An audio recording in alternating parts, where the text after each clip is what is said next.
Saya sudah komit, saya akan mendukung sepak bola nasional ini. Indonesia harus masuk Piala Dunia. Itu tekad kita.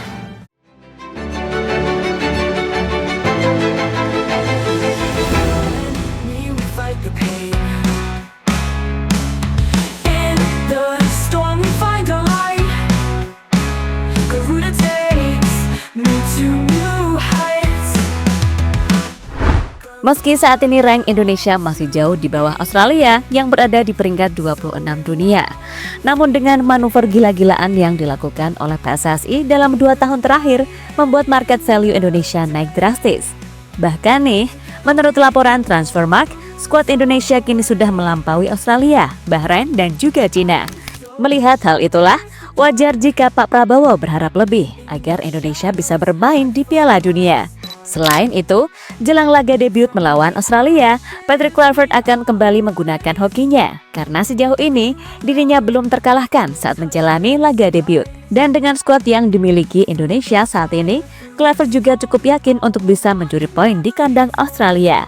Lantas seperti apa? Mari kita ulas selengkapnya.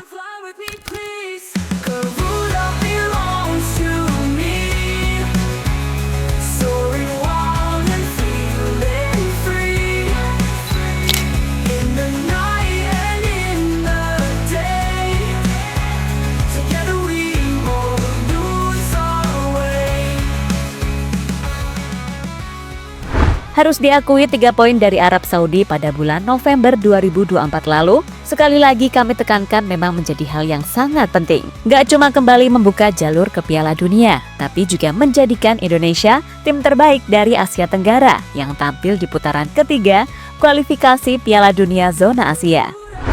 Ya, raihan 6 poin yang diperoleh tim Garuda pada akhirnya membuat Indonesia unggul atas Vietnam di putaran ketiga kualifikasi Piala Dunia 2022 lalu dan Thailand di edisi kualifikasi Piala Dunia 2018. Sekedar mengingatkan aja, kalau ketika itu tim Gajah Perang cuma membawa pulang 2 poin saja di sepanjang gelaran round 3, sedangkan Vietnam cuma 4 poin. Hal yang kemudian bisa saja membuat Pak Prabowo bisalah ketika itu pamer tipis-tipis ke para petinggi ASEAN kalau timnas Indonesia beneran udah level Asia.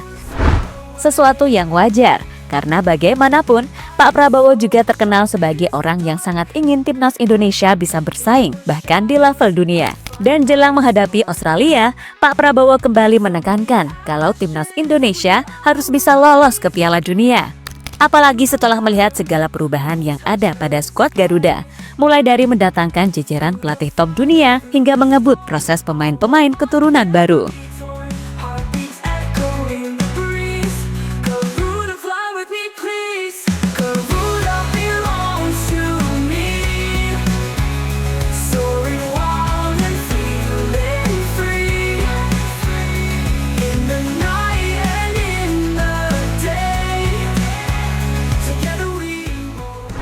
Sementara itu, jelang match versus Australia, catatan menarik Patrick Kluivert di laga debutnya dalam menukangi beberapa klub kembali menjadi sorotan.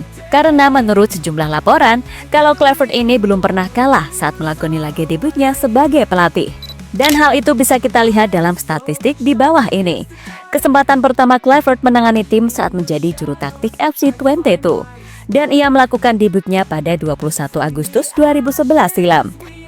Kluivert membawa FC Twente itu menang 5-0 atas Sparta U21. Setelah dari FC Twente itu, Kluivert menjadi pelatih kepala tim Curaçao. Dia menjalani tugas itu pada 5 Maret 2015 sampai 30 Juni 2016. Dan Kluivert menjalani debut saat Curaçao bermain imbang 2-2 saat melawan Montserrat pada 1 April 2015. Petualangan Kluivert menjadi arsitek tim lanjut saat menjadi pelatih interim Curaçao pada 14 Mei 2021 sampai 31 Oktober 2021. Kluivert mengantarkan Curaçao menang 8-0 saat melawan Kepulauan Virgin pada 5 Juni 2021 dan itu merupakan debut keduanya bersama Curaçao. Sementara tim terakhir yang ditangani Kluivert sebelum menangani Indonesia adalah klub Turki, Adana Demirspor.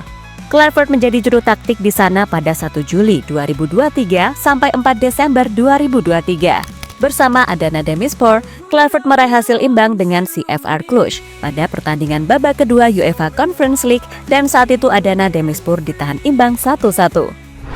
Dan pada 20 Maret 2025 nanti, Kluivert akan menjalani laga debutnya bersama Timnas Indonesia.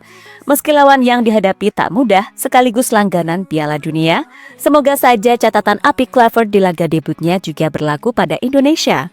Karena semua berharap di laga nanti Indonesia setidaknya bisa amankan 1 poin atau syukur-syukur bisa amankan 3 poin di kandang Kanguru. Tapi kalau melihat skuad Indonesia yang sekarang sih banyak yang yakin meraih 3 poin bukanlah hal yang mustahil.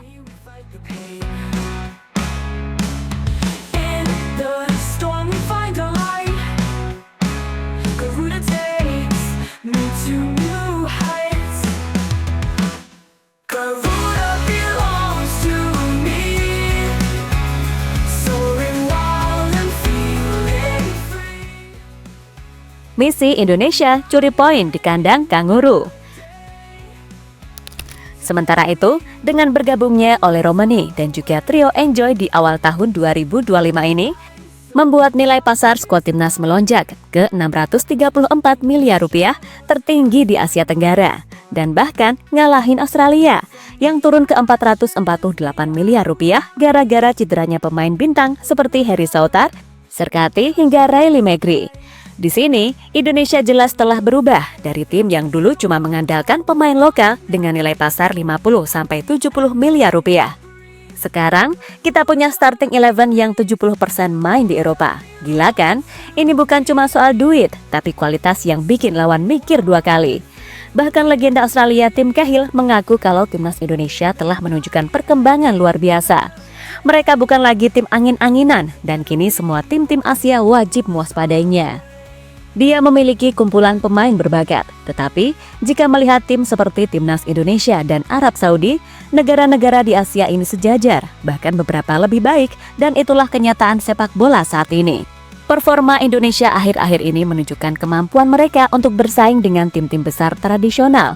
Hal ini terbukti dalam pertandingan kualifikasi, di mana mereka telah secara efektif memanfaatkan bakat muda mereka. Membawa energi segar ke dalam strategi mereka, ujar Tim Cahill dikutip dari Soho. Sementara melihat keuntungan yang dimiliki Indonesia saat ini, wajar nggak sih kalau jajaran pelatih timnas mulai meracik strategi untuk bisa mencuri poin perdana di kandang Kanguru. Dan dengan semangat yang tinggi dan perjuangan tanpa lelah di lapangan, yakin kalau Indonesia bisa mencuri poin.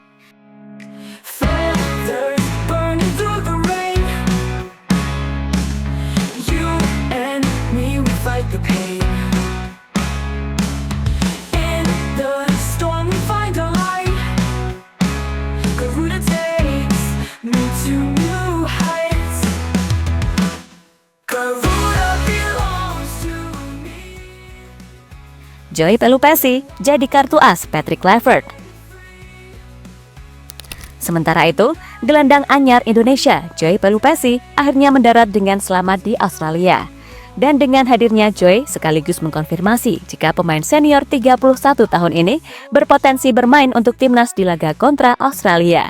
Dan jika pada akhirnya dia dimainkan, itu akan jadi tambahan kekuatan yang menarik. Seperti kita tahu, Joy Pelupessy bukan nama sembarangan. Dia udah punya jam terbang tinggi di liga-liga top Eropa. Di Eredivisie, Joy pernah main di FC Twente, Heracles Almelo, dan Groningen. Sedangkan di Championship Inggris, ia pernah berseragam Sheffield Wednesday dari 2018-2021, di mana Joy tampil 119 kali, yang menjadi bukti dia tahan banting di kompetisi seketat Inggris. Pengalaman itulah yang bikin Joy punya adaptasi tinggi, visi permainan matang, dan ketahanan fisik yang dibenci lawan.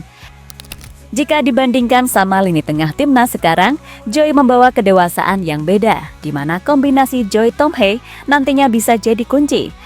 Seperti kita tahu, Tom Hei punya kreativitas saat 2 gol jarak jauh di 9 caps bersama timnas telah menjadi bukti.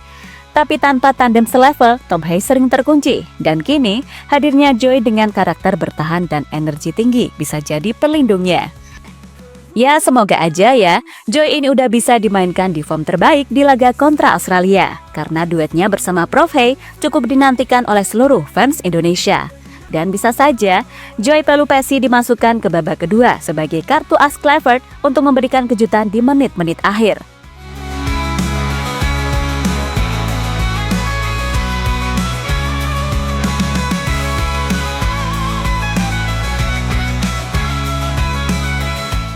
Dan terlepas dari apapun, semoga aja apa yang diharapkan Pak Presiden Prabowo dan seluruh elemen masyarakat Indonesia bisa tercapai. Karena sekali lagi, jika Indonesia bisa lolos ke Piala Dunia, jelas ini akan menjadi berita besar dan sepak bola Indonesia akan semakin jadi sorotan dunia.